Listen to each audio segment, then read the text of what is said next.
Hello दोस्तों, फिर से स्वागत है आपका एक नए वीडियो में। साथियों, आज की वीडियो में जो हम बात करने वाले हैं DSSS TGT और PGT के सिलेबस के बारे में। साथियों, एक एक करके मैं TGT का सिलेबस भी और PGT के सिलेबस भी समझाने वाला हूं।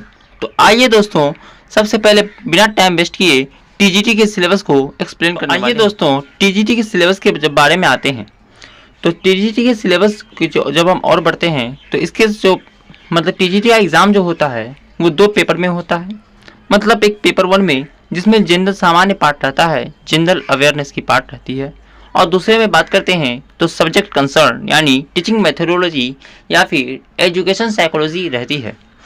अगर बात करते हैं दोस्तों पार्ट 1 में, पार्ट 1 का सिलेबस तो डिफाइन ही रहता है कि जिसमें पहला सब्जेक्ट है जनरल अवेयरनेस, जो रहता है 20 मार्क का 20 क्वेश्चन रहता है, जो 1 नंबर की रहती है एक क्वेश्चन, जो टोटल 20 मार्क का होता है।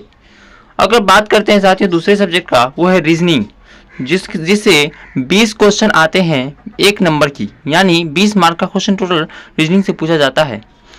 तीसरा में बात करते हैं मैथ के बारे में भी आते हैं दोस्तों। तो मैथ भी आपका 20 क्वेश्चन का रहता है और 20 मार्क का टोटल रहता है। अगर बात करते हैं इंग्लिश के बारे में तो इंग्लिश भी 20 क्वेश्चन आते हैं इंग्लिश से, वो भी 1 नंबर का प्रत्येक क्वेश्चन यानी 20 नंबर का रहता है। हिंदी आपका 20 क्वेश्चन रहता है, जो 20 नंबर का रहता है। मतलब टोटल पार्ट 1 जो रहता है वो 100 नंबर का रहता है। पार्ट 2 के बारे में बात करते हैं साथियों, वो रहता है सब्जेक्ट कंसर्न यानी टीचिंग मेथोडोलॉजी से आती है। आप अगर TGT से दे रहे हो ना, तो आपको BEd का जो साइकोलॉजी होगा उसी से सवाल आएंगे। यानी सब्जेक्ट कंसर्न रहता है, टीचिंग मेथोडोलॉजी कहो या फिर CDP कहो या फिर एजुकेशन साइकोलॉजी कहो, सब कह सकते हो, यानी 100 क्वेश्चन और 100 मार्क का रहता है।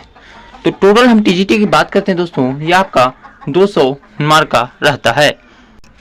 200 नंबर का क्वेश्चन आता है टोटल और 200 मार्क का रहता है। लेकिन साथियों टाइम की अगर बात करते हैं 2 आवर रहता है, यानी 120 मिनट में आपको 200 मार्क का क्वेश्चन सोल्व करना है। टोटल जो होती है ये आपका दोनों मिला करके होता है, ये पार्ट A और पार्ट B होता है।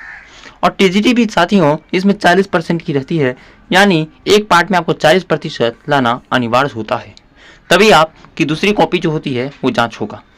इसमें 40% लाइएगा, उसके बाद ही आपको इसमें एक कॉपी जांच होगा।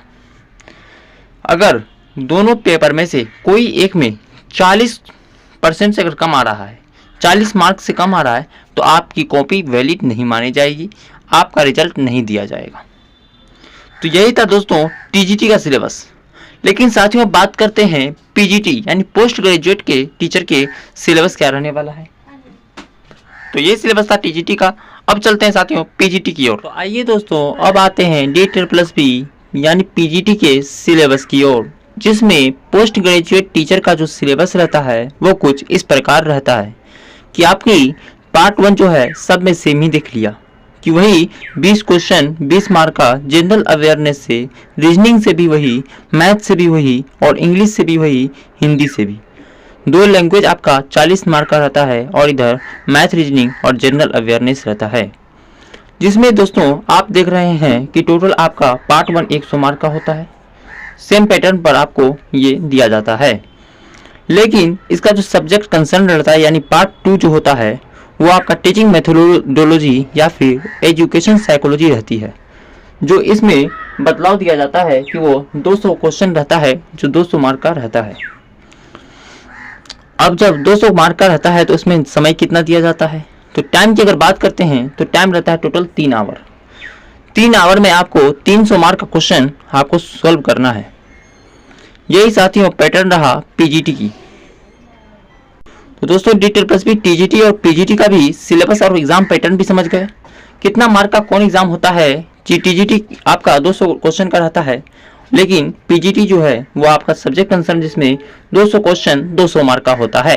टाइम आपका इसमें 3 आवर दिया जाता है, क्योंकि 300 क्वेश्चन इसमें रहते हैं सोल्व करने के लिए। साथियों आप लोग को सब कुछ समझ में आ गया होगा, सब कुछ इसमें मैंने एक्सप्लेनेशन सब कुछ क्लियर हो गया है।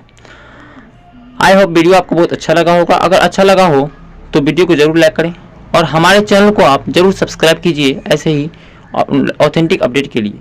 Thank you.